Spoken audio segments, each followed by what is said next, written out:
Over the last few days, streets that are usually quiet have erupted into chaos.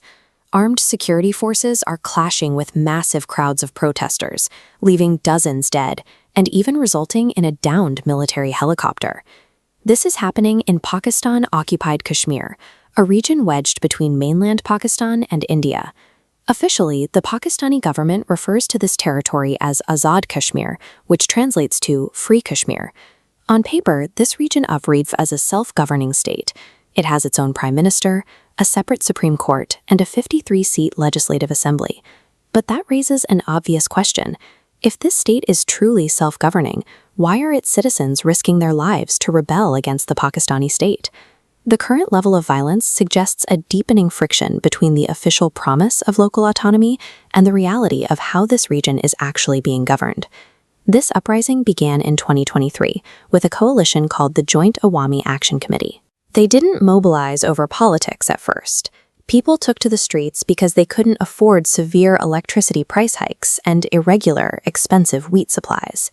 To understand their frustration, look at the Mangla Dam on the Jhelum River. It sits inside this territory, representing an enormous source of power generation. This visualization shows the energy flow. The dam generates massive hydroelectricity, but the vast majority is immediately exported out, directly into mainland Pakistan's provinces like Punjab and Sindh. Meanwhile, local families whose lands were submerged face severe energy shortages, exorbitant bills, and economic stagnation. When a population watches its local wealth get extracted while they struggle to buy bread, they inevitably ask why their politicians allow it to happen. When desperate citizens demanded relief, they discovered a harsh structural reality. Their local assembly is powerless because actual sovereign control over the region, including defense, foreign affairs, and currency, is tightly held by Islamabad. This diagram represents their 53-seat legislative assembly, the immediate trigger of the crisis. 20 seats are entirely reserved, bypassing public vote. The most controversial are 12 refugee seats, held by representatives residing miles away in cities like Karachi, who still dictate local governance.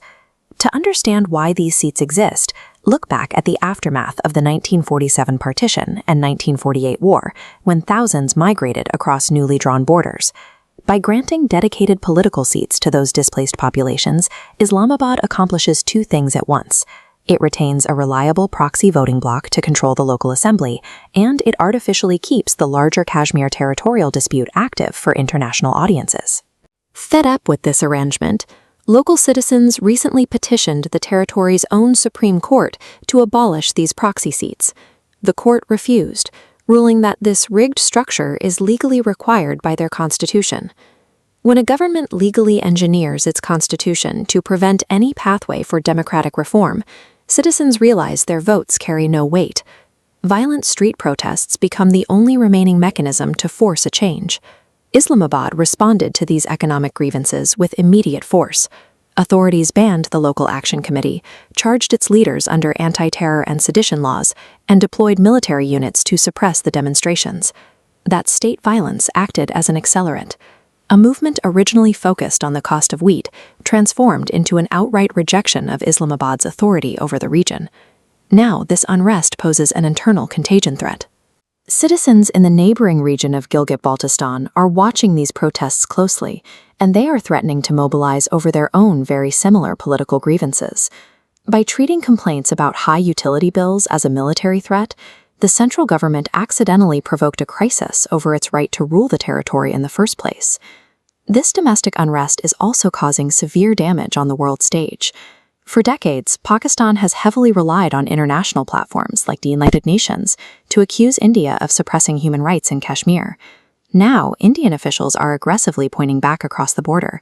They are leveraging the violence and economic stagnation in POK as proof of Pakistan's governance failures, contrasting it with extensive infrastructure investments on the Indian side of the line of control. These internal fractures make it harder to sustain the image of a stable, autonomous territory in international discussions. Ultimately, the government is no longer just managing a protest over wheat prices.